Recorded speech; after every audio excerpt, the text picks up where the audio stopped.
Welcome to Unruly 3, father of 3 unruly kids. I'm not really. Alright, so I want to make a new spline jig for my table saw. I've been putting a lot of these splines in boxes like this, and this is the spline jig that I had. I made this following Mad Raven Woodworks designs. It worked really good, except for even in the video he says after you use it for a while you're going to want to change it out for a different one, but they're really quick to make.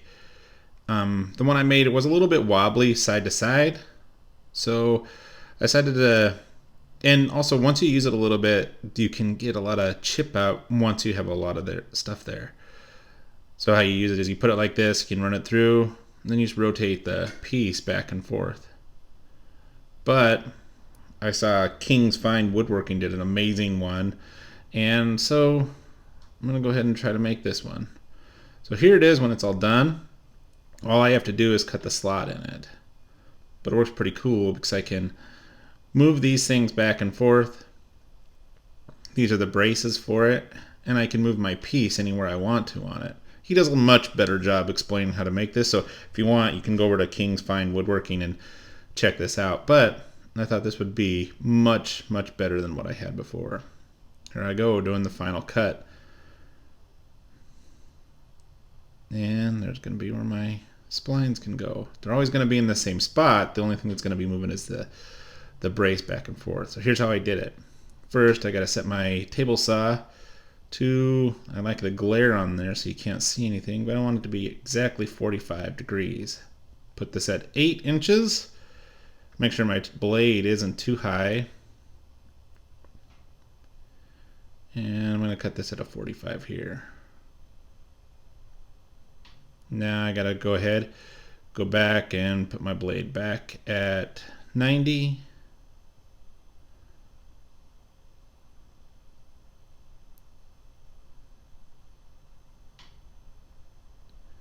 I'm going to use this other piece to set the width to match this other one.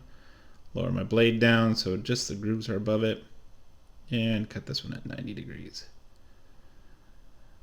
Now this bottom piece is going to be the main piece for that.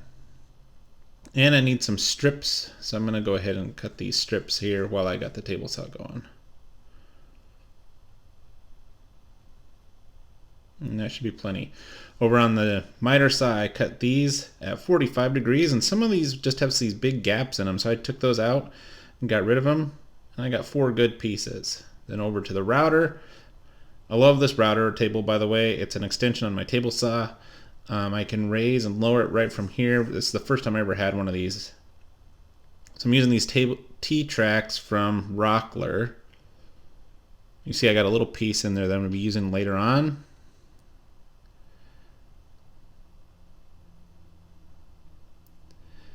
And I want this to be just a little bit deeper than what this track is. To cut a little bit more, so that tip should be a little bit higher. Alright, I'm going to run this through a couple times. I did not change the thing here, so I'm just going right through the second time, exact same, to make sure I get it all cut nice and cut. And the slot fits in there perfectly. Alright, over to the table saw where I'm using my miter sled to cut these pieces. I decided on 14 inches. So that gives me quite a bit. I wanted to use the T-track for the bottom, so I'm going to cut these at 14 inches. That gives me quite a bit extra with this T-track. Okay, so with these 45s, I'm just trying to get these lined up right with the bevel that's on these other pieces, trying to get these right flush with the very edge. And I push them down as best as I could. Alright, so here I messed up. I need the ridge on this one to be actually facing the middle. So I cut it on the wrong side. So I quickly ran over, cut a different one. You see I got a little gouge in that one. Alright, put a line in the middle of this board, and then when I glue these up, I am just pushing it right up to that line. and going straight across. And then I put the other side on. I did put some weights on top of this so that it would be clamped down good. And then afterwards, I just put some quick little brads after it kind of dried. So I just pushed this up here, and then I did put some weights on the top. Use a screwdriver to get that out of there. And then when I check it here, got it nice and square all the way around.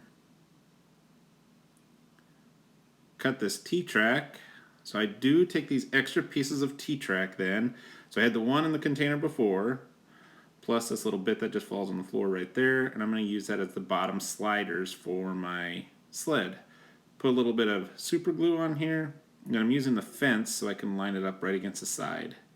Set it down there, leave it overnight, come back, take it out, and she slides good. I did put a couple pieces of wood under there so they were up a little bit higher. Go ahead and screw those in so they don't move. And after I screw them in, see if they still slide. Oh, must have had to go get some different screws. Alright, check and see if it still slides and it's moving there. Perfect. Now I want some kind of clamp for that, or brace or something for that T-track. So right now I'm just kind of cutting up some pieces, cutting off the bad edges, getting it to look nice and neat, making sure it's nice and square, and doing a quick measurement, seeing how she fits.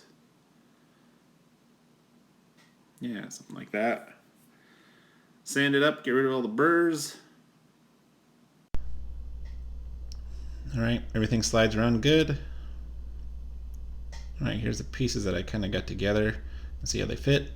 Well, actually, I am going to go ahead and screw this in really quick. Make sure my screws aren't going to stick out the back. And nail these together. This is going to be the pieces for the brace. I got glue all over the place. I had this mixed up. Had to go back and actually change it a little bit. So I had piece upside down. And just making sure that's nice and square.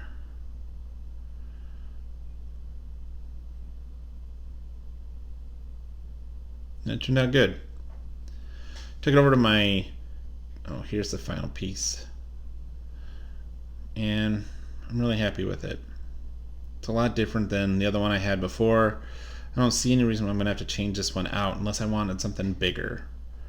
But I think it's going to be really nice. I can do a lot with this. I put a lot of splines on my boxes. I think it adds a lot to it. So I think it's going to be really good.